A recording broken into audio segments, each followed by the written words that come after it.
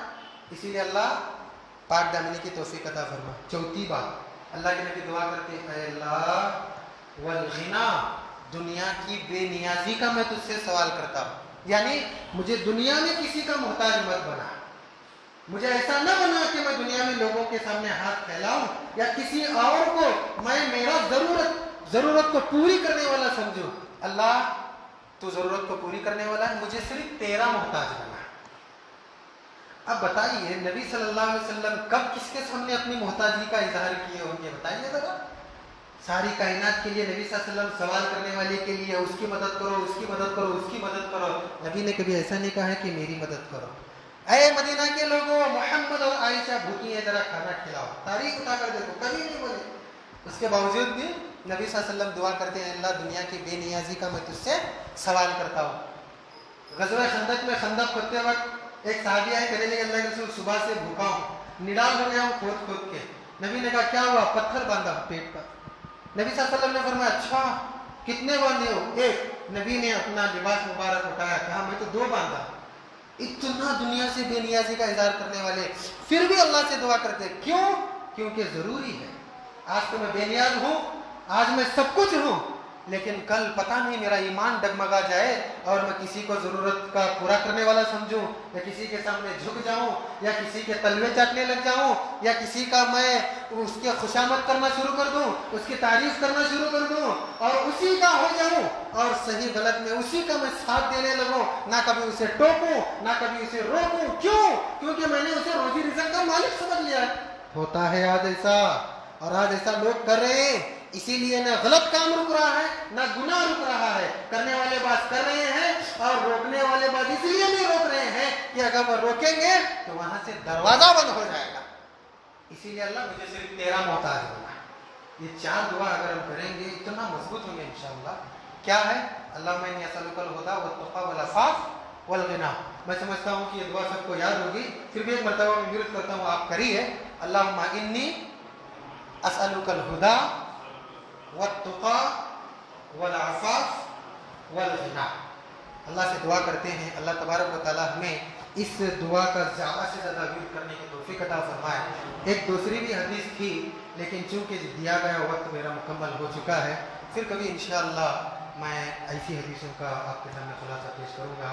اللہ اس وبا اور بیماری اور خوف و ہراس کے ماحول میں ہمیں اپنے آپ کو مضبوط کرتے ہوئے صبر کرنے کی توفیق عطا فرما. اے اللہ آج کل بارشوں کا نزول ہو رہا ہے، اے اللہ ان بارشوں میں تیری رحمت کا ایسا سینیٹائزر ملا کہ اللہ بارش آئے اور یہ کورونا کی بیماری بالکل چلی جائے، کیونکہ ہر کوئی کوالٹی کا سینیٹائزر خرید رہا ہے. اللہ تیری بارش کو سینیٹائزر بنا. اللہ ہمارا تیرے اوپر ایمان ہے، توکل ہے. اے اللہ ہمیں ایسی پریشانی سے نجات فرما، اور اے اللہ دشمنوں کی مخالفت اور دشمنوں کی سازشوں میں بھی ہمیں اپنے آپ کو مضبوط کر کے ان کا مقابلہ کرنے اور دنیا اور آخرت میں نجات حاصل کرنے کی توفیق عطا فرما. آمین ثم آمین. وآخر دعوانا الحمد للہ رب العالمین وما علینا الا البلاغ المبین.